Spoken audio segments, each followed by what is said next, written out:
Welcome. This is Coffee with Jenni and Dre. This is my beautiful co-host, Jenni. What's going on, baby? What's up? We got some special guests on the podcast today, man. We got my boy, Burrell Allen, and Dr. T. Allen over here as well. She worked all them degrees. You gotta put that doctor in front of that. Appreciate that. How does that make you feel to have doctor in front of your name? It feels good, Okay. for my people, I'm T. But for the people that be itching, that's doctor to you. Yeah. So you worked hard to get them names in front of her. How does it feel to have your wife to have that doctor in front of her name? I went through it with her, baby. So, okay. So you supported her through that? For sure. Okay. 100%. That'll make you feel no less than a man that she a doctor. Nah, man, I'm going to tell you something. It's not really a lot of dudes that could be married to a doctor and still be as confident as I am. So it tells you a lot about me. Okay. I'm going to need you to speak up a little louder. You're a little low on that mic. You know what I'm saying? He said clock it. Yeah, bring that mic in. You got to speak up a little louder. It's a hard pause. Since you told me you do podcasts a lot, it's a hard pause with the mic in your face. Yeah, like just get your king thing of pauses. right. You know what I mean? Look, so what's new for y'all over there, man? What y'all been doing? Living, man. Okay. Living. Just her working, me doing endeavors, but highly focused on health. Okay. Lot of. After this, I go to a doctor. Okay. So pretty much several times a week. Yeah, for sure. At the doctor. So if y'all don't know, this is Cancer Awareness Month. But it's really geared towards, they say breast cancer is really the month of October, but it also has other cancer awareness things that are all correlated in the same month. My wife just went to go get her mammogram. So do you do those? Absolutely. She got her titty squished, 7 pounds squished on the titty. So talk about that. Talk about that, ladies. Women don't talk about it enough. Yeah, we need to. It used to be I a agree. scary, this hurts, I don't want to do it. And everyone talked about how painful it was. Mm-hmm. So this is my second one. So my first one, I was just pleasantly surprised. I was like, that was easy. Didn't hurt. The most awkward thing is they make you squish your face against the plastic stuff. Yes. And then, of course, someone's fondling you and putting them in the right places. And so you're like, okay, that's bizarre, but whatever. But this time I was paying more attention. I was like, let me watch. So you can see the pounds squishing on you. Have you seen it? Yes. And I definitely, I pay attention because I'm a bigger breasted woman. And so, you have to think about all of the tissue that they have to go through, the tissue and the muscle and all the things so that they can see. Does it hurt you? It doesn't. Pleasantly surprised, it does not hurt. Okay, because I was like, maybe it's because I just don't have anything up here, but it doesn't hurt me. But it did say, so everything came back good, thankfully. And but it did say you have dense breast tissue. Is that what yours says? Absolutely. Yeah.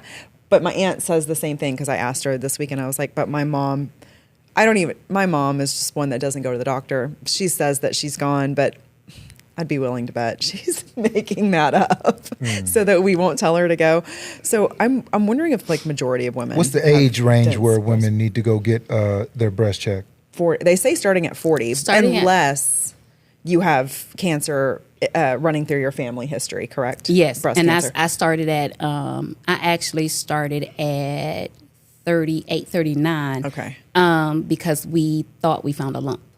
So obviously you can do your own feels at home and you should be checks. Mm-hmm. And if you feel anything, they say it's pretty obvious when you feel something that's not supposed to be there. Me as a man, what can I do? Where can I touch to know? You can touch your own breast. That's what you definitely check because men get breast cancer too. So please check your breasts, sir. So check your tits. I don't have breasts. I don't have those. Everybody You just call them pecs or whatever they That's what call them. Naomi said the other day. She was laying in bed and she calls them my boo-boobs, my boo-boos. She's like, your boo-boos. And she goes, Daddy has a chest, though. Well, because I told her that's what mine is called. Okay, yeah, Daddy has a chest. But you do circle movements and you just check. Women know how to check, but men should check too. I'm assuming it's the same. It is the same. They say the best time to check is when you're in the shower because then that's when you can just kind of up and then feel. Yeah.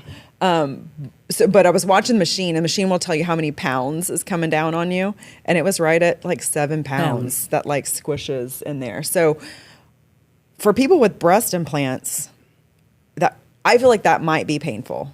I don't know. I don't know though. I've never asked anybody, but can you get it done with breast implants? Yeah, but they'll ask you, do you have you had any surgeries? Do you have any implants? Okay. So I don't know if the procedure is different or not. I could ask somebody, but yeah. So it's really easy. It takes all of 10 seconds. I mean, literally. Well, yeah, it doesn't take. We'll say a minute tops. By the time you have to like move positions and stuff like that, super fast, and then your results are in like a day or two. I mean, there's nothing to it. Nice. So yeah, this is Cancer Awareness Month, Breast Cancer Awareness Month. Burrell, you have had, your concerns with cancer, and you've had cancer, and you've beat it a bunch of times. But I want to talk about like before you found out your diagnosis with cancer. Like how was life before like you found out? Regular. I mean, nothing that I could, I didn't feel unhealthy or anything. The crazy thing is 5 to 7 years before the diagnosis, I had cancer. Really? Yeah. How did you know that? They told me afterwards. Wow. So yeah. It was laying dormant? So the surgeon was able growing. to. The surgeon was able to say, how do we not know, or how we didn't have any signs, and so they was like, this has been brewing for about 5 to 7 years. Okay. Because of the size of it? Is that how they knew that, or had nothing to do? I think it's because of the the biopsy, and just that it started off at stage 3. Okay. So, of course, generally it's got to be a stage, somewhere. But some people automatically have it at stage 4. But that's their diagnosis, that it was, that I already had it. Right? How did you find out first that something was wrong? Got sick at work. Like went to lunch with Ghost and couldn't eat, and then went to work, and they were like, you should go home. You just don't look. Went home, was in a lot of pain. Then after that, we went to hospital. I forgot which one. And don't put them on blast, babe. Right. We went to a hospital. They did the little checks and stuff, and they were like, you good. There's nothing really there. Went home. And then one day she came home, and I was in the bathroom. When you said you got sick, like what So what was the feeling? Like the feeling was like really bad. What is that? Food poisoning, like where your stomach is like just in a knot, or you just like, man, because I was literally hugging the toilet on the floor, and I throwing up, and she's like, well, you haven't eaten in like a day or two, so she was like, so he couldn't keep anything down, so we had nothing going in, nothing coming out, basically. And so during this time, I was getting my doctorate, and I was in class, came home, and we had just come back from the ER, and then 3:00 that morning, it started again. And I was like, no, we're going. Yeah. And again, he had fever. It was just like he was literally sick. And I was like, okay, you haven't eaten anything, and you haven't been to the bathroom, so we got to figure out something. Yeah. And so when we went, they were like, we're just going to watch you. They said, he's going to be NPO, nothing by mouth. Went to the emergency room, and they were just, we're going to watch him. And they were like, well, maybe his intestines were twisted.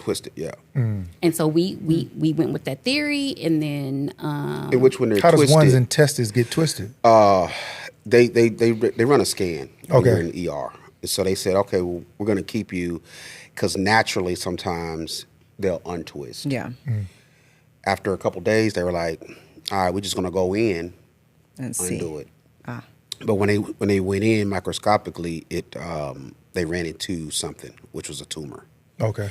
So immediately they like, we got to operate. And so it was they went in, took out the tumor. So mine is adenocarcinoma, cancer of the small bowel is where it originated from. Most black men get prostate cancer. Yeah. So what they did was they took 6 inches of my intestines. They removed it on each side of that tumor that was in the middle. So luckily it was right in the middle. So when they did that, they put it back together. He stayed in the hospital, and then they run the The biopsy. Pathology report. Just so happened she went to work. My grandmother went home to get some rest. My doctor came in and immediately she just grabbed my hand. And I was like, oh, shit. I just knew. And she was like, yep, you got stage 3. And of course, you know, it was. She wasn't. You wasn't even there. I wasn't. The whole time. Nobody. You was by yourself when she told you. Nobody was there. Okay. My nobody was there. What was your first emotion when she told you? What you mean? Like, you know, I was crying, and she was like, "Why are you crying?" So I wanted to cuss her out, and I was like, "Well, I have cancer, so that usually means you're gonna die." And she was like, "Well, you're not gonna die. You can live, but only if you want to live." And I'm like, "That's stupid." But like, 'cause who doesn't want to? But going through the journey, you realize that there are people that don't want to live through it. A good friend of mine this year, out the gate, had stage 4. He had it about a year, and he died. May? He died like about a few weeks before his birthday, and so he went through one round of chemo and was like, "I can't do it." Yeah. So I started correlating that with, okay, this is kind of some of the stuff she means, because some people, you have to be with the chemo, it's like, you know, there's different chemos, right? Yeah. But I don't know exactly which one he had, but he couldn't, he let me know it. And he told his doctor, just let me die. And me and him had an argument. I'm like, nah, you know. And so for me, I just feel like I got to do everything I need to do for whenever the day comes, they're like, hey, we can't do nothing. I want to know I did everything that they told me to do. Yeah. That's my goal versus just now saying, without a fight. You know, versus just saying, nah, my barber that, you know, Jason and Tino, his grandmother had the same thing. And she said, I don't want to do chemo. So there's a lot of people that, you know what I mean? They don't want to do it. They don't. Yeah. So, yeah. So it's a mental give up. Like Yeah, if they don't see the end, I mean, if they can't see it. And then sometimes people don't realize, like, the treatment makes you feel worse than the actual disease. Yeah. And so, you know, as a caregiver for somebody who has to watch him, like, I want to know that I'm doing everything I can to support him. Yeah. Now, I mean, to be honest, like, I'm not supporting you giving up. Like, we're not doing that. Yeah. But at the end of the day, like, I have to respect if that's going to be his decision. I got to respect that. So how did you feel when did you tell her that you got cancer, or did you wait for the doctor to? Let me tell you my story. Okay, Listen. tell me the story. How was it? Yeah. Hot. His phone calls me. I think it's him. It's the doctor. And I said, hey, babe, what's going on? Like, I'm at work, literally in my office. And she was like, yeah, he has cancer.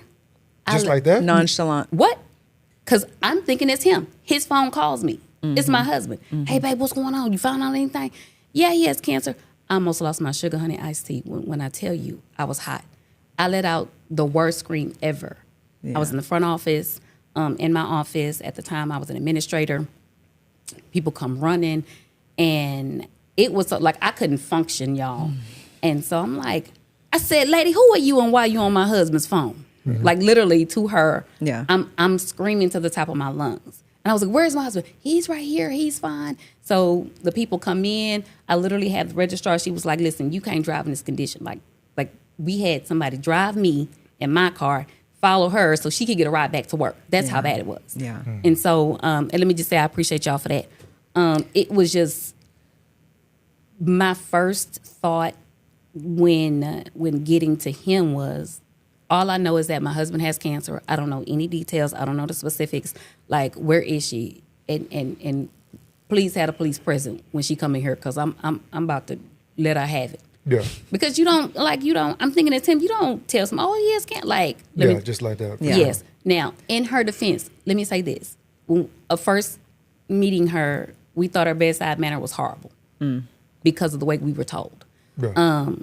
But to this day, it is nobody else that I would rather have take care of him than her. Yeah. Do you think it's doctors, they see it so often that to them it's just another... They're immune to it. So and I it's think just another phone call. But also, I think for them, it's like, okay, you know, I'm an oncologist. This is where we are. Right now, we need to be focusing on a plan of treatment. Yeah. And so I feel like now I could give her grace, and, and say that, we're focusing on a plan of treatment at this point. Like, okay, listen, we're going to let you know this is what's happening. Now let's get busy on doing the work.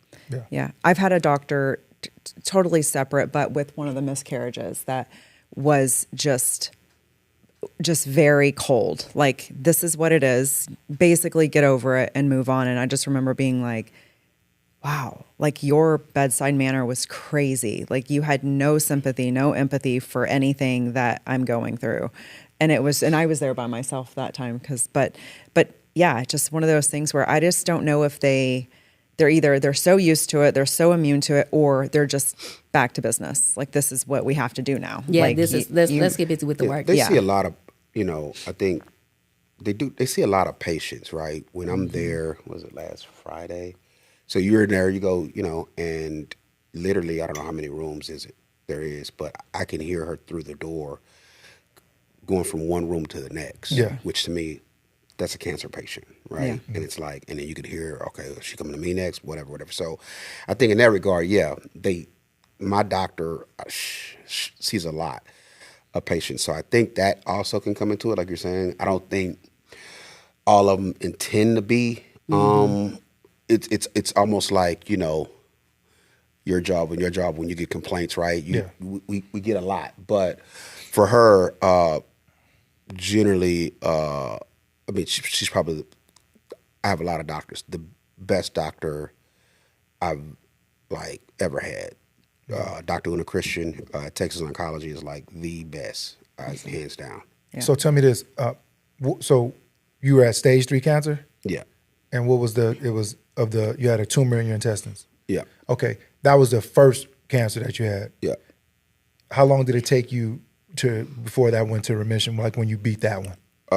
That was about a year. Okay. It took a year to get that one. So my April of the following year, I went with my dad. My dad came into town. He went with me, and they said it's in remission. Okay. And then in November of 21, we did another scan or whatever, and we was at a specialist, and he's like, they actually did the biopsy on the wrong part.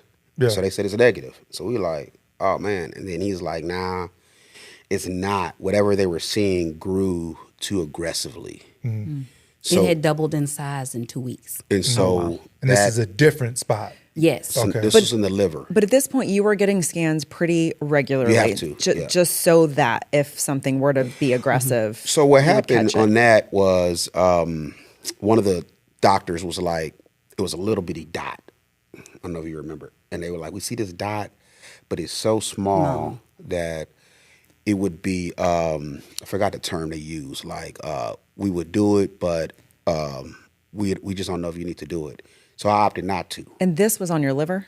Yeah. Yes. Okay. And so the second time it came back, it metastasized to his liver. Okay. And I was like, nah, well, if you don't have to do it, I ain't going to do it. You know what I mean? Yeah. If you look back, I should have been like, all right, just do it. But it was literally so small. So small. And we were there on a Tuesday, and then I was pretty much in surgery on a Thursday, which is how rapid it had grown. Yeah. Wow. Yeah. And this was cancer of the liver this time? Of the liver. What stage was that one at? 4.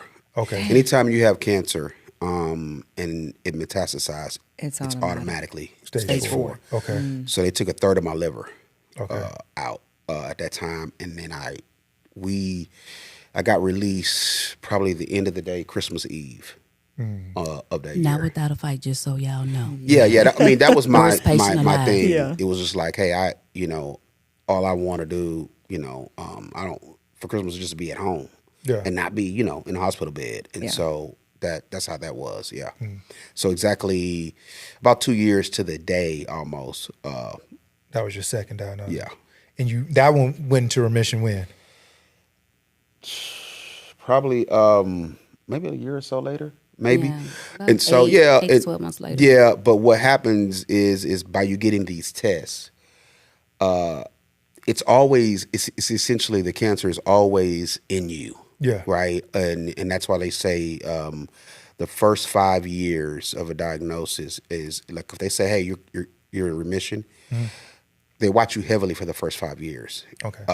Which I see why, because in 2 years Something came up. Yeah. And so now it's I'm gonna do chemo again because it's essentially still there, right? Yeah. It's in the stomach area, kind of by the navel. And this is your third time? Fourth. This is your fourth. It's my fourth. This is his fourth. So what was the round. third one then? So no, the third one was as far as when I say the third time around, as far as the treatment wise. Okay. That was after the third one was after about a year after the liver. Okay. So I was Same liver? Yeah. Okay. So kind of doing treatments and stuff like that, and then you'll get a break, or they just kind of monitor you with exams, stuff like that. So what they're saying is your specific type of cancer is never going to go away. Correct. You're going to constantly have to. Yeah, it's a rare. Okay. I have a rare, aggressive, very aggressive cancer. So his is most people don't know this, and I'm gonna try to explain it. Like I explained it to him. So there's a cancer gene, and there's a set of twins, and it's KRAS and BRAF, or I'm gonna call it their government names, KRAS and BRAF. So usually, if you have A, you don't have B, and if you have B, you don't have A. He has both. And then there is a rare mutated cancer gene that he has as well. Wow. And so that one is still not in people's study yet.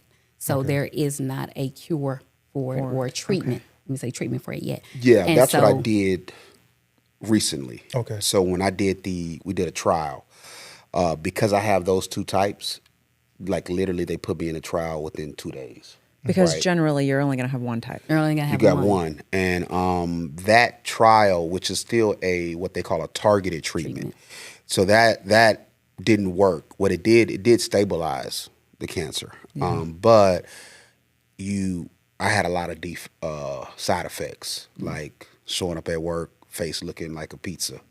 You know, Nestle Crunch. Oh man, I never saw you like that. Listen, he came to the work, man. Nestle Crunch, face swole, bumps all I see. He said, "Well, when you get these pimples, that means it's working." I was like, "All right." So yeah, because Carlos was like, "Hey man," he goes to him and says, "I think, but we should send Burrell. Burrell don't need to work." And I said, "Nah, man, I'm because outside, I mean."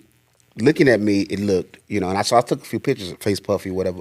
But I felt like, you know what I mean? Nestle Crunch. He felt fine, but it literally caused like brand new teenage acne. Yeah. Wow. Okay. Which I never had, which is crazy because I never had acne, right? Yeah.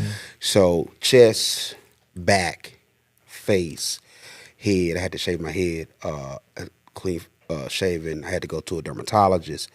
I had to get a lot of special stuff from the pharmacist, actually. Creams. How long did this last? Because I feel like I see you quite a bit, and I never saw it. The breakout didn't last like a long. Like I had to take a lot of medicine. Yeah.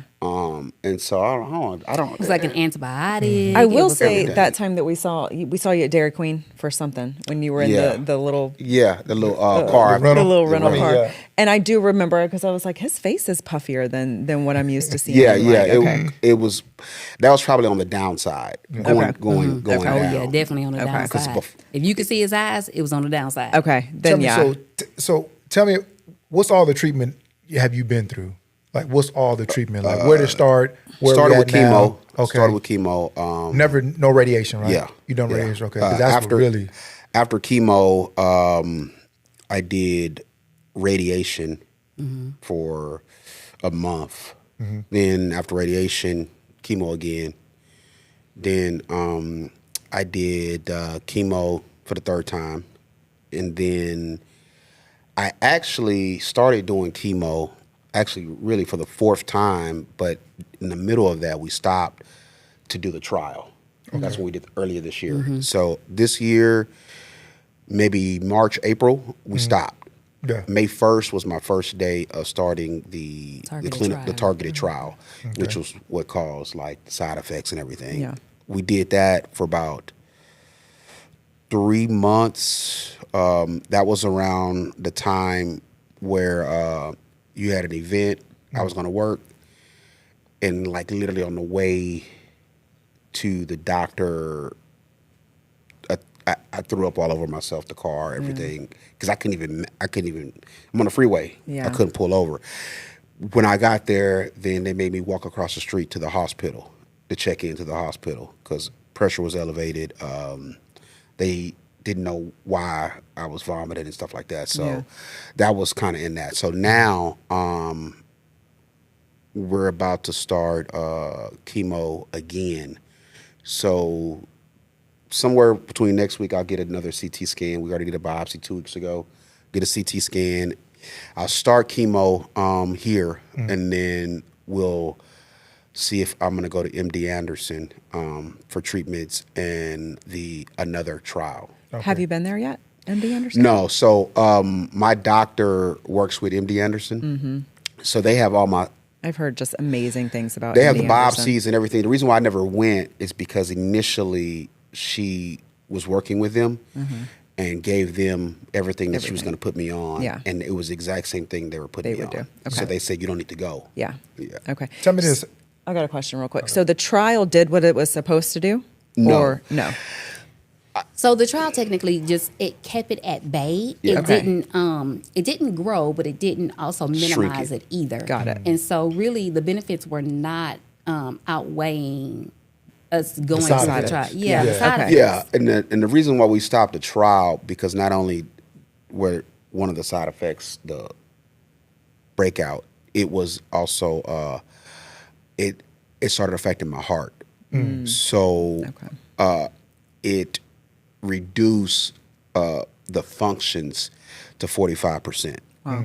Okay. So which you have to be at 50% or better to stay on that trial, because otherwise you continue and you can go into heart failure. Yeah. In So that tell me- one. Okay. Leave, woman.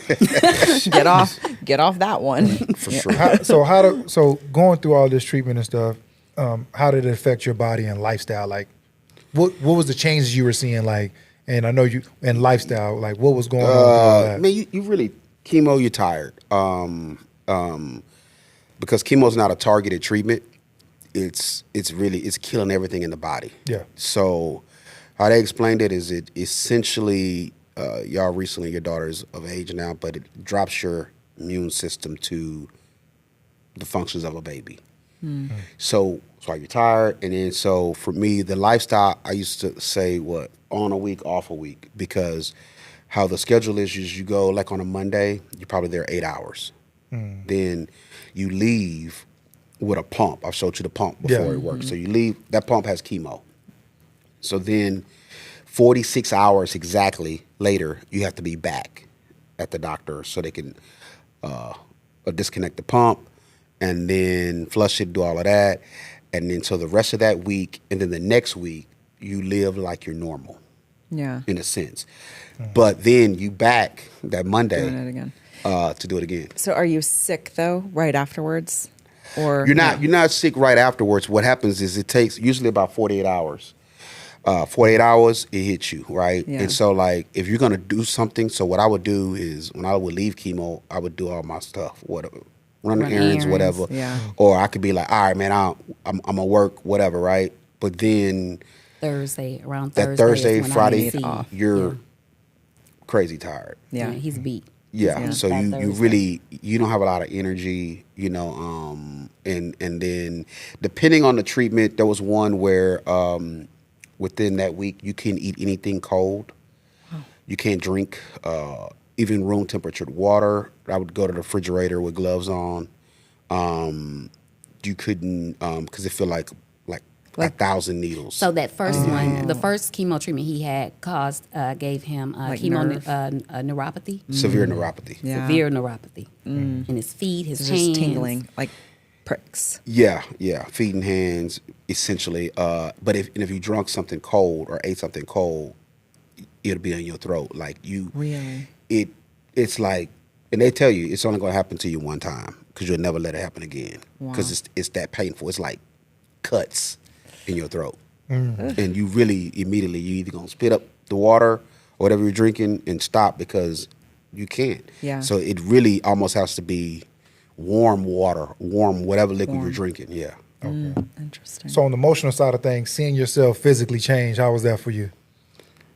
I mean, what's physical change? Now, he ain't really physically changed. He's still handsome. My husband. Get it, husband. He ain't gonna give it to me. No. Get it, husband. I'm just saying. You're like, losing weight. I mean, because you didn't lose no hair. You didn't like all that type of stuff that some people go through. Because that's a certain drug, right? Her best friend is had it like 4 or 5 times. And one of those times, breast cancer.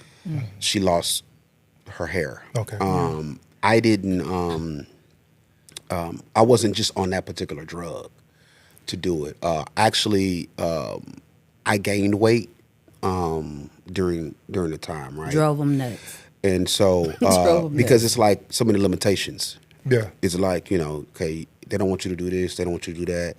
And then some doctors feel sorry for you and they'll say like, eat whatever you want or kind of thing, because there are people that can't eat, right? So if you have an appetite, they're like, eat whatever you want, and I did. And so, I gained weight and I was like, man, this ain't working, right, for me. So I think that's the lifestyle change. The biggest, the other one is like when you're on that regimen, those 2 days, those 46 hours, you can't shower. Yeah. So that's the thing. Because of the chemo pumping. The pump, you can't get that wet. And you have to be really, like I can't mess with the dog as much. Yeah. You can't get scratched. If you get, if you break the skin, you have to go to the hospital. Yeah. So you got to be really cognizant of that. Yeah. Which is why I started when I go walk with my taser, right? Yeah. That he make fun of, because it's like you can't get bit. You can't, you can't even get scratched. You know what I mean? So those are some of the lifestyle let's be honest. changes. I think you walked with a taser and or a stick before you even were scared diagnosed. Of dogs. You scared of dogs. Ever since let me say why he's scared of dogs. He's scared of dogs because one time him and his homeboys in H-Town in Houston, right? It was 3 of them. And a dog came out of the woodworks. He was a little chubby kid. His homeboys are athletic like me. Didn't get caught though. They take off. Didn't get caught. Left you. Left him. So he had no choice but to jump in the neighbor truck. They didn't get caught. Because he got left. So now the dog's circling the truck. So that's why he's scared of dogs. No, he kept going because I'm Gucci. It just wasn't for to happen. That's why he's scared of dogs. It's not that, man, listen. That's why I don't know your dog. Right. You know what I mean? Mm-hmm. So it's not. I always had dogs. I don't know your dog. Right. What you talking about? Man, well, now since we're doing a little bit of laughing, man. T, your husband crazy, right? Absolutely. So, don't do it. Let me tell you, he has a couple of names for himself. Do you know any of these names? I'm going to read these names and tell me, have you ever heard of them? No. Okay. King Flex. Have you heard of him? Have you heard of Shabba Ranks? No, wait. Have you heard of wait. Mr. Lionblood? Wait, what? Have you heard of Denzel Sausageton? Yes, I've heard of that one. For sure. So your husband says sometimes when you walk by and he land in the bag, that flagpole be sticking up, and he say, "I see you looking with your looking ass." Listen. Let me say this. That is one of his favorite. I see you looking with your looking ass. So that is definitely 1,000%. The thing is, true. He does say that. A lot of people feel like, okay, you're on chemo, so what they really be asking is, how does it affect, sex life, or how does it affect whatever? And I'm like, bruh, listen, man, I'm true to this. I'm a 5-star general. T, also, T, listen, lion's blood. Every all morning time. when he wake up, he got the gun to your back and telling you it's a stick up. Why are you telling people that? He said it's a stick So it up. must be That's true. healthy. That's healthy. That's healthy. That's healthy. Listen, this is healthy blood flow that I try to. So it's a stick up every morning? That I try to Yep. educate. Okay. My fellow comrades in our I've been chat. trying to avoid the stick up every morning. This is always a question, because She's like, let me we didn't get know out if of bed real quick. if he was telling the truth or not. But listen, We didn't know if he was telling the truth. He told me and Jason that he be trying to put you through the mattress. Listen, Listen.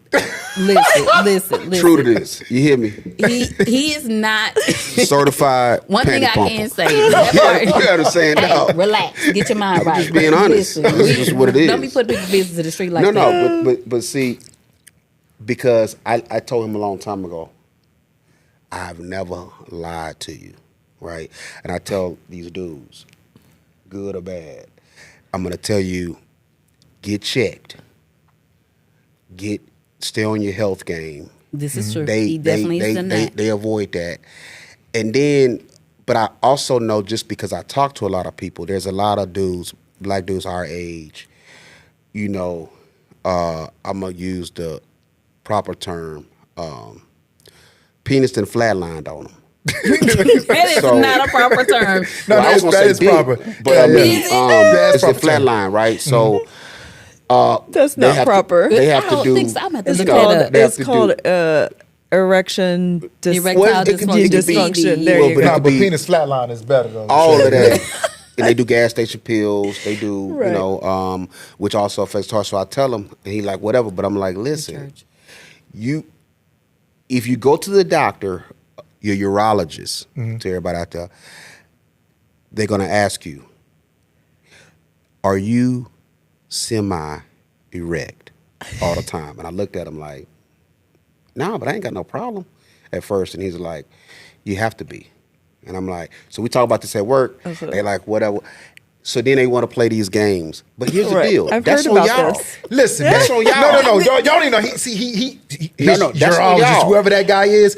This man He right told around the us. corner. This man, Burrell Allen, told us. Not the government. He said that he is always semi-bricked up. Always. And I said, wait, if it's never soft? He said, no. if the call always come- bricked up. If the call come, What call? You really- Who's calling? it ain't no, I gotta get ready. Oh. Draws drop. You feel me? I'm Oh, ready. my Yeah, It's just gosh. what, you know what I'm saying? You're supposed to be. Yeah. But if you Why talk would to we- I enough don't people, know. they'll tell you, especially like a lot of women like that, from we out with cigar shop, whatever, they'll ask because they feel like they're in a safe place. Hey, I'm talking to this dude and, it just nothing work. Wait. I don't know the dude. Yeah. But I'm like, well, Like, is he not working or is the business not working? What's not working? yeah, that they Just really saying that. And And girls I'm like, ask you this? random somebody she know, right? But again, like in a safe. And I'm like, Right. well, I'm like, he ooh. probably Yeah. What's her has name? poor blood flow Yeah. and a bad diet, right? And Right. so once we changed like diet, stop really like eating out a lot, and not even like I know he always at the gym. I don't even go to the gym. Like I'm down 60 Diet's pounds. huge, though. Diet's Yeah. huge. So I'm Diet down is 60 definitely pounds, huge, and yeah. it's like 90% of what I drink is going to be water.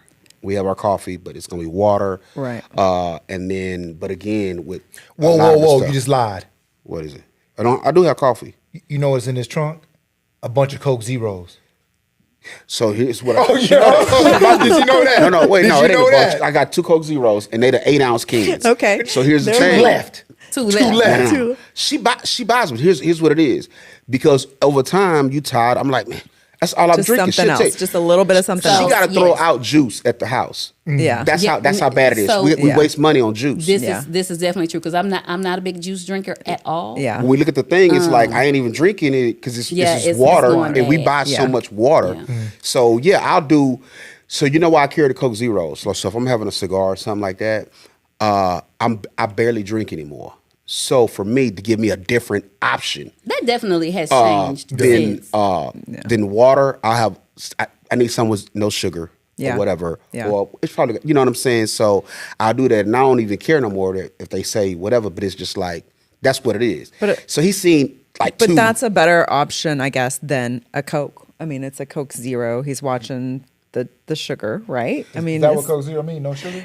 yeah. That's That's what the can say. But Now, listen, I ain't- it I still ain't coming has for like the Coca-Cola. fake. Yeah, it's sugar. gonna have- It has the fake Yeah, sugar in it. it's That's it's no gonna good have too. that versus the difference is in the hospital after surgery, which was about before surgery, after surgery, it was about 3 days that I couldn't have anything. I was about felt like I was about to die. They was about to kill him because, baby, he was horrible. So once they gradually bring you and say, okay, they give you a menu and it's only liquids. Yeah. So I seen a Dr. Pepper. Let me get that. What? Run it. He wanted Drunk that. the Dr. Pepper. When they came back around, they had to give me a shot of insulin. Oh gosh. That's how the spike was. Yeah. So right then, out of my whole life, I'm like, that's how bad. And I'm like, y'all shouldn't even let me have that. But they, whatever. Well, they but know it's gonna show they know it's gonna go up like that. But that's it's interesting. how much. I would follow this guy who he like interviews cancer hospitals and doctors and stuff like that. Like, why is on the menu for these people that are going through cancer or going through certain things, the menu is stuff that actually isn't even good for you. Like technically, the menu that they're offering at the hospital is food that's been proven to cause cancer, and so they refuse to be interviewed. Like they'll deny him, they won't talk to him. Yeah, that's what I thought too. Once they did it, because I was like, if you.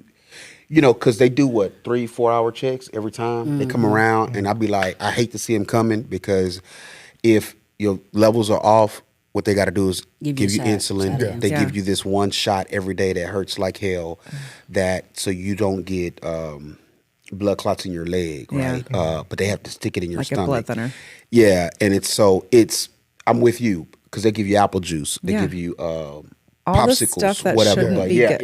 It's just the sugar, the stuff that's easy to go down, though, I think. But it's not good for you. For sure. Yeah, it definitely affects. I think just, I guess, playing devil's advocate, I feel like even though, like, you got to have something. Yeah. And most people, you part of most people, nut up when you bring me some water. I ain't ate in 69 days. So and you want to bring me water? You gonna bring me water? Bring me some. Liz, I'm an advocate of true. speaking up for myself. No matter where. I forgot, something happened in the hospital, and she's on my case. And good thing I checked. Matter of fact, after I had a car accident, I kept asking them questions, and she's like, whatever.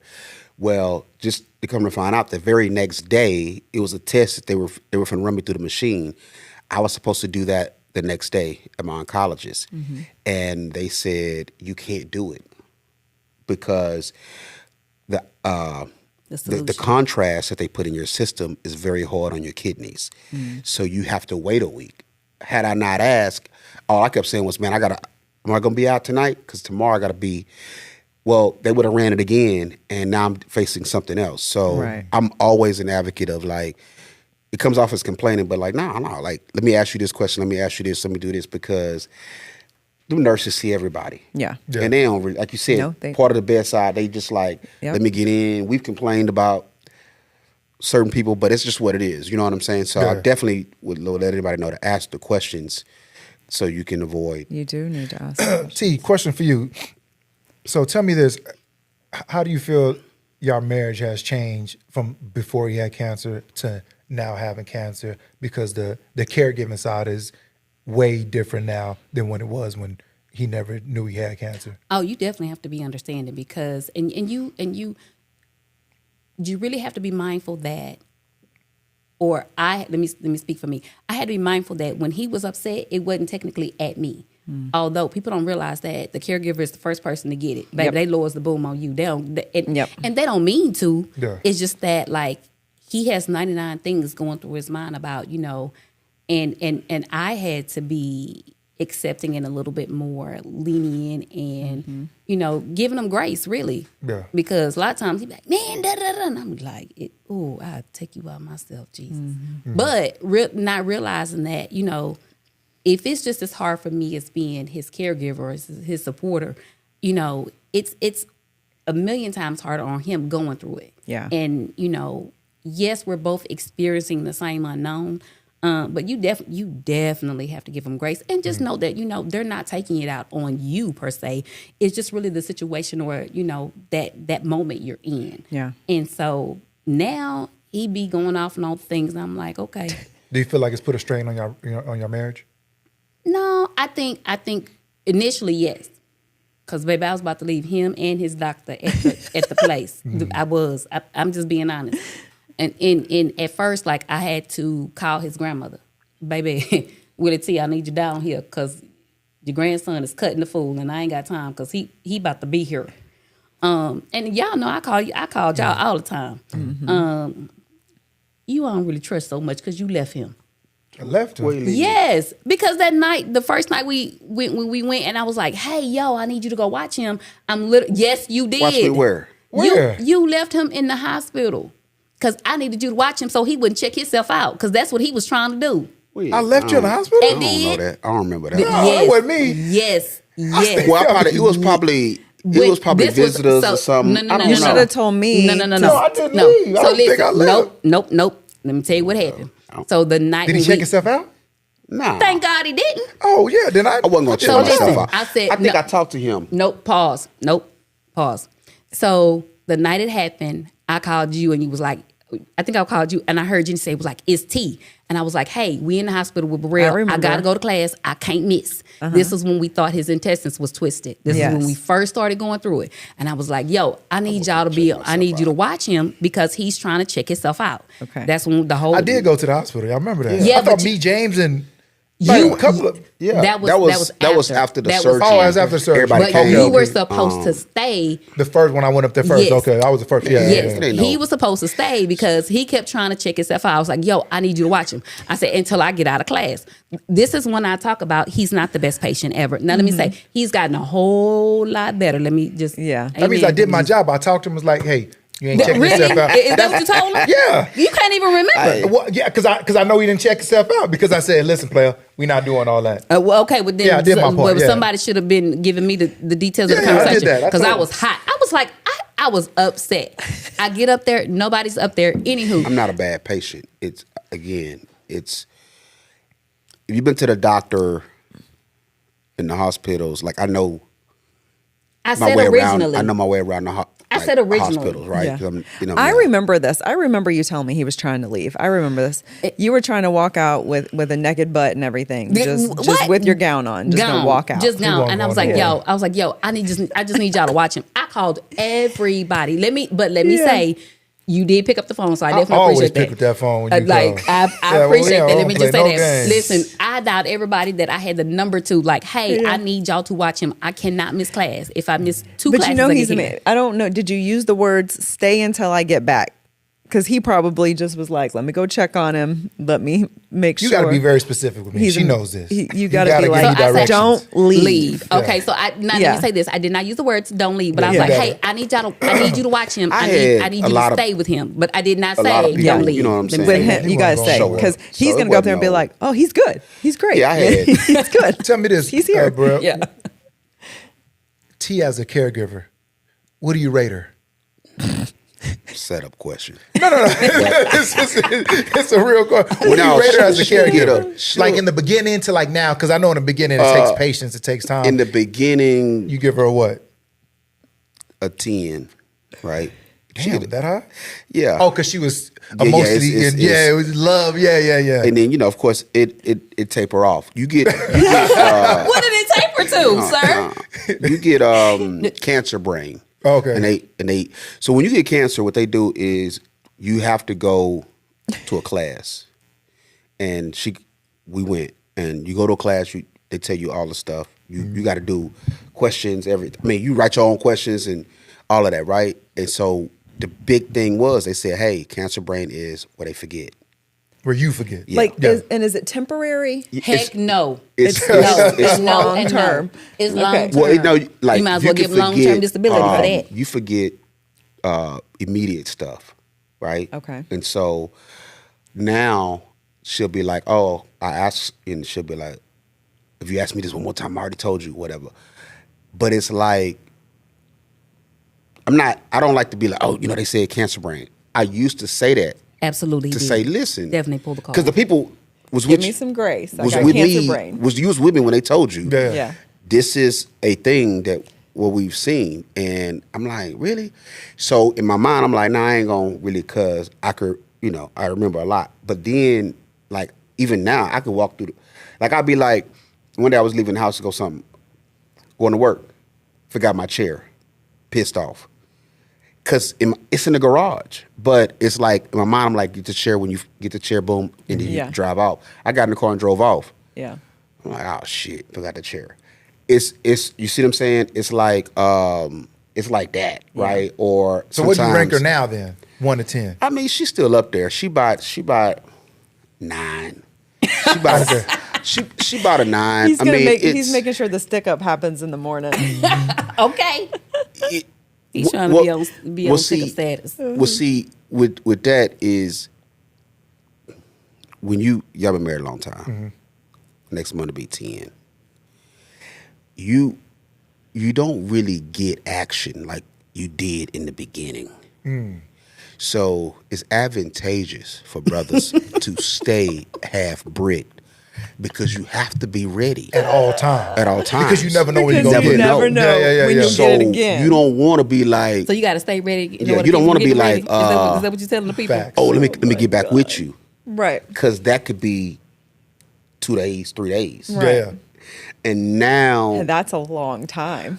Well, it's a long time. Shit, it's only a long time when. What are you talking about? It's only a long time when you feel like that day, you know what I'm saying, you're about to get some action, and then that carries over, then, you know, muscle tired, or they got a headache, or sciatic nerve, cycle comes, neck hurt, you know. So these are all the excuses she be using? Well, no, this is what you hear. God, no, make sure I know she was making me who hears it? Don't. We know exactly. You just mentioned cycle. We know y'all are talking about us right now. Okay. So you have. So it's like, I mean, you know, the way you, because then you be, you know what I'm saying, and it's like, you know, so that's kind of the mob. But they don't. A lot of these cats that we be around, they're not married. Your advice to everyone in this is stay half brick. Well, if you're not, man, just go to the doctor. Yeah. Make sure you get there. I got a serious question for you. So, real serious question, real quick though, because we're gonna close out here shortly. Did you ever feel like you was gonna die? 100%. Okay. Yeah, and I said that like in the beginning, like when she said it, and then so it took like 3 days, I think. And my, you know, if you're sitting there in the hospital bed, all you're doing is thinking, right? So you're like, I'm like, man, why they ain't got back with me? And so I made a video to friends, family, everybody, like my goodbye, and I made it, and then that's when October 16th she came in, and when she told me, I kept the video. Shit, I probably kept it maybe a year or two, and I deleted it, but I did because it's like, you know, just letting people know, from my perspective, how I felt about them if, you know, I didn't ever share that. But I think the reality is, it's to the point now where, like, when I got the biopsy back and they said, okay, yeah, it's positive, you know, where I didn't cry, you know, I was like, okay, you know, kind of what is the thing? But honestly, before that, it was always a super emotional moment, right? Yeah. Because you really be thinking, is this the time that they're gonna say, okay, you got a year, you got 6 months, and that's the reality. Someone that I met in the hospital with me, that she happens to know their wife. Same doctor, everything. I had stage 3, he had stage 4. We did chemo, I say together because we was there at the same time. We seen the same doctor. Well, when they told me I could live, they gave him 10 months. But he didn't make it 10 months. He made it 8. I called her one day and said, hey, can call you, whatever her name is, and check on dude. And she did, and the lady told him he just died like a few days before.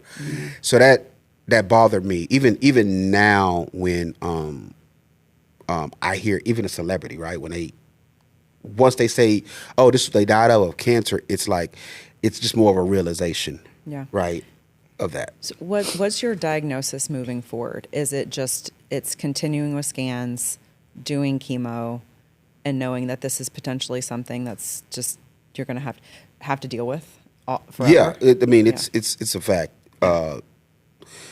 Deal with the rest of my life. The plan is the 3-year plan is to make it 3 years through treatment, through different things, and because of that, the reason why we're doing that's through my doctor, because they're working on. She's constantly looking at everything, right? As far as trials, as far as experimental drugs, and there are things that she just can't tell me about right now. So I just trust her with that. But yeah, so the plan is, without chemo, it's really, really tough. My friend that died, he stopped doing chemo and went a natural route. That didn't work out. Yeah. Because you have to understand, wherever it is, it's growing. Yeah. And then it's more of a chance to increase to spread. Yeah. So then, for it, and what he did is he got jaundice of the eyes. He got it was the size of a grapefruit in him, and then he just couldn't recover because he stopped. Yeah. So to me, there's just really not an option. Yeah. For sure. T, do you have any advice for caregivers? Like, what would you tell a caregiver of a cancer person? I would say give them grace, and also give yourself grace, because you're not only dealing with your stuff. If you have ailments, you life is life, and just give each other grace, give yourself grace, and just know that you're not always going to get it right. You're not always going to be that bubbly, pleasant person. You're not always going to have a smile, and also seek support for yourself, because you're not only carrying your stuff, you're carrying your partner's stuff too. So, and don't be afraid to, seek counseling or therapy yourself. So again, give yourself grace, give them grace, and, take it one day at a time. Life is always going to be lifing. Things are always going to happen. But most importantly, be easy on you and be easy on them. Yeah. Okay, bro. So tell me this, 2-part question. So what have you learned about yourself going through cancer, and like that you didn't know about yourself, like your strength or anything like that? And what's one message you would give to someone that just was diagnosed with cancer? I guess what I learned is who I am. I say I kind of always knew, I was a fighter, but it's, for me now, it's like I've learned more about my faith, really, like, because it's it's a struggle. Like you laying in bed and your neuropathy kicks in, or we've probably been to the hospital countless of times during the middle of chemo. And it's just, so for me, learning anything is just like, man, you don't know how to quit. And I don't. To anybody that's going through it, I'd say, get a therapist, for sure. Have a good support system. For me, like, I pride myself, and I'm really thankful, like, my friends, family, that, you really can't do it without them, right? Without any of y'all. That's like the, because it makes it like, okay, you can't do it alone. I also would say, stay busy. Like, I always, plenty of times he's like, oh man, you just got out of the hospital. And I'm like, nah, I'm good, right? So, because by me staying busy, I'm not really thinking about it. Yeah. It's kind of like an athlete that you kind of get a minor injury, right, or something during the game. But if you scoring a touchdown or hitting several buckets, that coach always says, you kind of forget about it a little bit.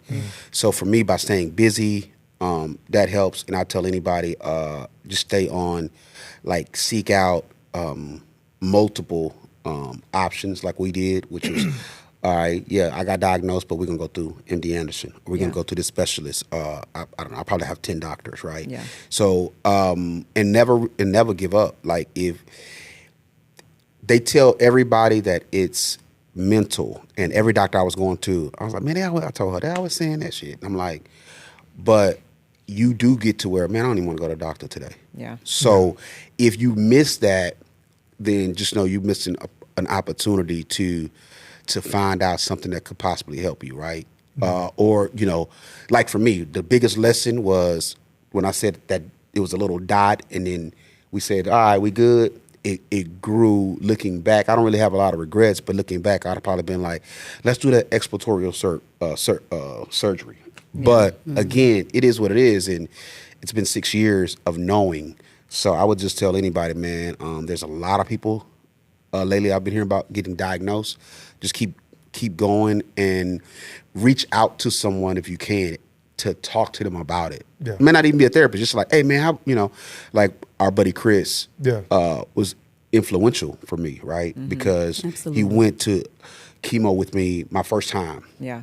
But he had went through it a year before me. Yeah. So I really was reaching out to him, like, hey, what about this? Yeah. That helped, like, I felt like I had a little advantage, right? Yeah. Versus going through it blind. Yeah. So that's the big key, right? And then if you got people that you can that check on you and reach out, I have a lot of friends that's every week, like, hey, how you doing? Yep. Whatever. So that makes you kind of feel like, hey man, you know what, I can keep going. You're right? Loved, you have a purpose. Yeah. So that's kind of what I'd say, man, honestly, but just be proactive in your health journey and know that it's really not necessarily your end. And I do tell people, I would tell her, you know, chemo was probably, cancer in a strange way was one of the best things that happened. I stopped working. I became more of an entrepreneur and really didn't know how it was gonna make. I was gonna make it. She actually said, you should just, you know, stop doing all these interviews and just try it and just do it. And I'm here. And so she's been probably the biggest, my biggest supporter because she's living with it. She's living with me with that. So that's what I would tell anybody, man. If they're not with anybody, latch on to someone, to help. So, in closing, man, you know, I wanted to tell you that, you know, we always, with the homeboys, we always bullshit around and joke around and have fun with it. You know, we do that. Well, I do it, you know what I'm saying, just to get your mind off of things, right. Laugh and joke with it. But, you know, I'm always here for you. You know, I'll support y'all 100%. Absolutely. You know, I mean, cancer's scary. So even part of me is scared for you. Right. You know, even though, you know, you claim you got lion blood and you can get through anything. But, you know, part of me is still scared for you. Right. You know, you didn't beat it, you know, 3 or 4 times. So, you know, I wouldn't want you to leave T. I wouldn't want you to leave your daughter, none of that type of shit. So, you know, even though I joke around with it and shit, you know, I'm still scared for you. But you've been doing your thing, man. You've been fighting this shit. So keep that shit on, my nigga. No, I appreciate it. For sure. I mean, I look at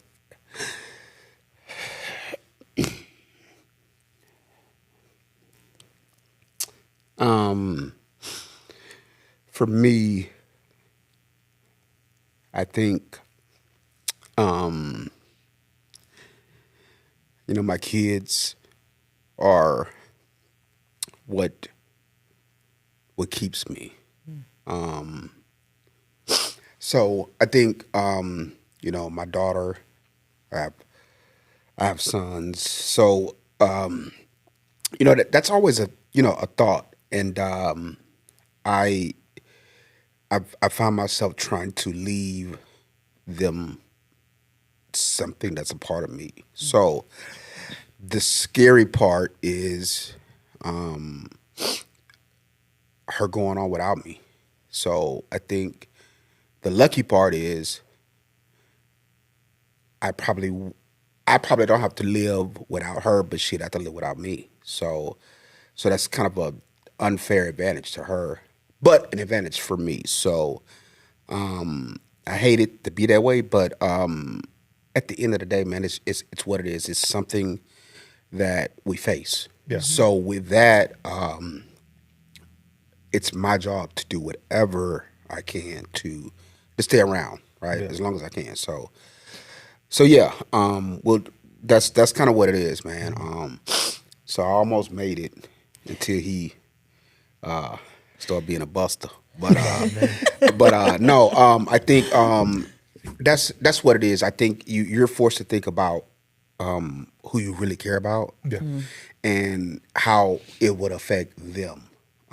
So with seeing, my daughter hadn't seen a lot of that. My stepkids have, which is really, my kids, and seeing how it affected them.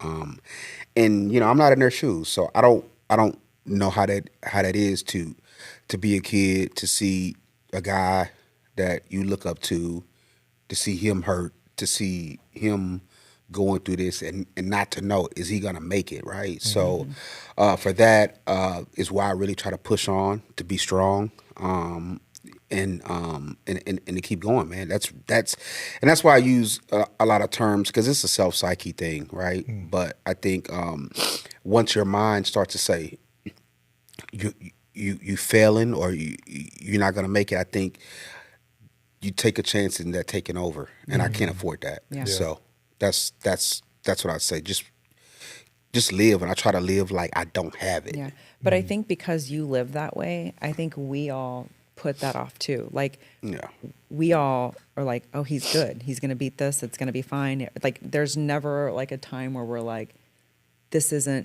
it's not going to be okay. Like, I think that's because of you guys. Like, you guys are strong, and you guys put it out to us like everything's good. And I think it does. It keeps you going. It keeps it to where you're like, I'm not giving into this, and neither are we for you. Like, for sure. Yeah, and I also like to say, I do that because you don't. If you see my number, right, it's like, I'm like, okay, it's like this drawn, sad. It's kind of like, I try to use my mulligans like when I truly need them, even though I know I don't have to with good friends, but I try not to put that on, other people in a sense, if that makes sense. So it's kind of like, when I can be hanging around and working and doing something or whatever, it's your mind is off of it, and you don't want to burden. There's times, like I said, y'all come to the hospital. That's one thing, but you everybody has their own thing, right? And that's why I always tell people, my problem ain't bigger than yours. It's just what I'm facing, and you may be facing something else. So I just try to continue. So even with her, she check all day, not all day, a lot. She's like, "Hey, you all right?" And I'm like, or if I call her, "Hey, you all right?" I'm like, "Yeah, I'm just checking on you." So I try not to always be like, "Oh, I'm hurting," or "Man, because then I don't want her to worry that it's something bigger than what it could be. Right. So that's the goal. So yeah. So we're gonna close out here, man. We just want to thank Dr. T and Burrell, man, for coming on the show. We also want to, thank you guys for having us. This Absolutely. is, like I said, cancer awareness. So definitely, women, definitely go get checked for breast cancer. Fellas, if it's your time, you need to go get checked for, colonoscopies and all that type of stuff. Yeah, Prostate, and even do a blood. They, when you go to urologist, you can ask for different blood tests that they'll check, like gene mutations and stuff like that. I'd say even do that, even before it's time. You don't have to get anything totally too invasive, but you can. But I recommend it just to make sure. Yeah, it's not a time to be stubborn. So if you're feeling some type of way, you definitely need to go get checked. Definitely get out the way. This is Coffee with Jenni and Dre, man. You can find us on TikTok, Instagram, YouTube, Spotify, Apple. We're on every platform. We thank y'all for tuning in, and this is Coffee with Jenni and Dre. Peace.